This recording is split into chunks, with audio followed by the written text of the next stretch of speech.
आप सभी सगाजनों को मेरी ओर से जय सेवा, जय बड़ादेव, जय गोंडवाना। सगाजनों, आज हम इस वीडियो में गोंडवाना रियासत के बारे में जानेंगे, इसके इतिहास के बारे में जानेंगे, इसकी स्थापना कहाँ से हुई, किसके द्वारा हुई, क्या इसकी उपलब्धियां रहीं। एक छोटा सा परिचय देना चाहूँगा जो आप सभी को पता रहना चाहिए। यह वीडियो अपने सभी सगाजनों के लिए तो है ही, साथ ही जो सिविल सर्विस की तैयारी करने वाले छात्र हैं उनके लिए भी यह वीडियो बहुत ही ज़्यादा महत्वपूर्ण है। वीडियो में आगे बढ़ने से पहले आप सभी सगाजन से कहना चाहूँगा कि अगर जानकारी अच्छी लगे तो वीडियो को लाइक शेयर तो करिएगा ही, साथ ही चैनल को सब्सक्राइब करना नहीं भूलिएगा। वीडियो में आपको मेरी मेहनत दिखी जाएगी। तो चलिए जानकारी पर आते हैं। गोंडवाना रियासत, इसे सुनकर ही खुद पर गर्व महसूस होता है कि मैंने इस कुल में जन्म लिया। मैं इस धरा का वंशज हूँ जिसने समाज को एक नई दिशा दी, इंसान को इंसान बनाया, जीने का तरीका सिखाया। मुझे गर्व है, मैं गोंड हूँ, मेरा धर्म गोंडी है और मैं गोंडवाना लैंड का मूल निवासी हूँ। तो सगाजनों, सबसे पहले आप यह बात जान लें कि गोंडवाना रियासत सबसे प्राचीन रियासतों में से एक है जो अपने आप में हजारों रहस्य दफन किए हुए है। मध्य प्रदेश के जबलपुर संभाग में स्थित मंडला के रामगढ़ किले में यह जानकारी मिलती है, जो कि हृदय शाह के द्वारा बनवाया गया था। उन्होंने अपने किले में एक शिलालेख बनवाया था जिसमें एक वंशावली है। उस वंशावली में उल्लेख है कि गोंडवाना की जो शुरुआत हुई या जिसने गोंडवाना रियासत को जन्म दिया वह है योरदम या यदुराय मरावी, जिन्होंने 664 ईस्वी में इस रियासत की शुरुआत की और उनके शासनकाल से धीरे धीरे गोंडवाना रियासत का उदय होना शुरू हुआ। इसके बाद समय समय पर शासक आए और शासन करके चले गए। फिर वो कहते हैं ना कि हर खानदान में कोई न कोई शूरवीर पैदा होता है। गोंडवाना रियासत का स्वर्णकाल या विस्तार करने के लिए एक महान व्यक्तित्व ने जन्म लिया जिसे आप संग्राम शाह मरावी जी के नाम से जानते हैं। इनके ही शासनकाल में गोंडवाना रियासत असीम ऊंचाइयों पर पहुंची। संग्राम शाह मरावी 1400 ईस्वी से 1541 ईस्वी तक गोंडवाना रियासत में गोंड राजवंश के सर्वाधिक शक्तिशाली और प्रतापी राजा थे।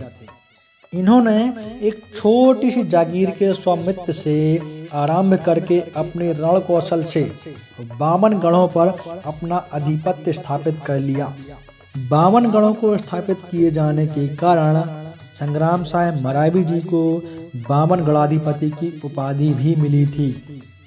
उन्होंने मदन महल किले में रहकर जबलपुर को अपनी राजधानी बनाया, जो कि उनके पूर्वजों द्वारा मिली विरासत थी, जिसका निर्माण मदन सिंह मरावी ने कराया था।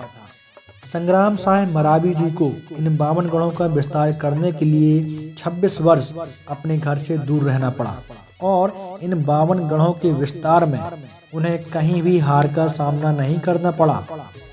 इसका कारण बता दूं कि इनके द्वारा एक तंत्र मंत्र का केंद्र बनाया गया था जिसे वृंदावन मठ और वर्तमान में वाजना मठ कहते हैं, जो कि आज भी जबलपुर में मेडिकल कॉलेज के आगे तिलवारा घाट के पहले शास्त्री नगर कॉलोनी में स्थित है और आज भी वहां हजारों श्रद्धालु उनके दर्शन करने के लिए जाते हैं। तो हुआ यूं कि इनकी प्रतिभा से प्रभावित होकर और राजपाट को अपने कब्जे में करने को लेकर एक बहुत ही बड़ा तांत्रिक बाजना मठ के देव शक्तियों के सामने संग्राम शाह मरावी जी की बलि देने की बात करता है, जिससे उसे राजपाट के साथ अलौकिक शक्तियां प्राप्त होनी थी।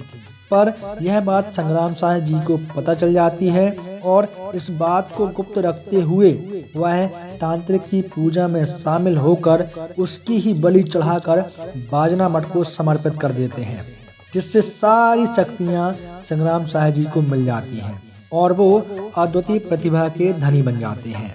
चलिए आगे बढ़ते हैं। 52 गढ़ के विस्तार के बाद उन्होंने इसकी सुरक्षा को लेकर एक रणनीति बनाई और दिल्ली के बादशाह सिकंदर लोधी के साथ संधि किया कि आप हमारे राज्य में हमला नहीं करेंगे, ना ही हम आपके राज्य में हमला करेंगे, साथ ही हम एक दूसरे के राज्य की रक्षा करेंगे। तब इस बात से खुश होकर सिकंदर लोधी ने संग्राम सिंह मरावी को शाह की उपाधि दी थी। तो अब कभी आपसे कोई कहे कि यह उपाधि कहाँ से मिली, तो आप बेहिचक बता सकते हैं कि सिकंदर लोधी के द्वारा दी गई थी और वह लगातार आगामी राजाओं के नाम के साथ जुड़ती रही। बावनगढ़ की जानकारी अबुल फजल के लेख आईने अकबरी में भी मिलती है और यह भी लिखा हुआ है कि प्रत्येक गढ़ में 350 गांव से लेकर 750 गांव हुआ करते थे और इसके साथ ही संग्राम साहिब मरावी जी की साहित्य में भी रुचि थी, जिसके चलते उन्होंने एक रचना लिखी जिसका नाम था रत्नमाला। साथ ही इनके द्वारा निर्माण कराई गई कृत्रिम झील संग्राम शाही झील है, जो बाजनामठ मंदिर से लगी हुई है और उसके बीचों बीच एक महल बना हुआ है जिसे आम खास महल कहते हैं और वह वाकई में ही बहुत खास महल है।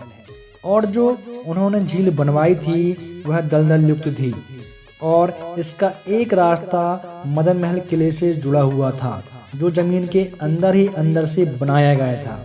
इस किले की विस्तृत जानकारी मुझे इसलिए है क्योंकि मैंने खुद 19 अक्टूबर 2014 में कुछ दोस्तों के साथ मिलकर इस किले की सफाई की थी।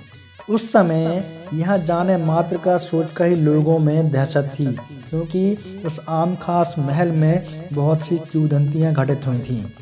पर हम लोग अपने पुरखों का नाम लेकर पूरा किला साफ करके ही आए थे। वह बहुत ही यादगार पल था।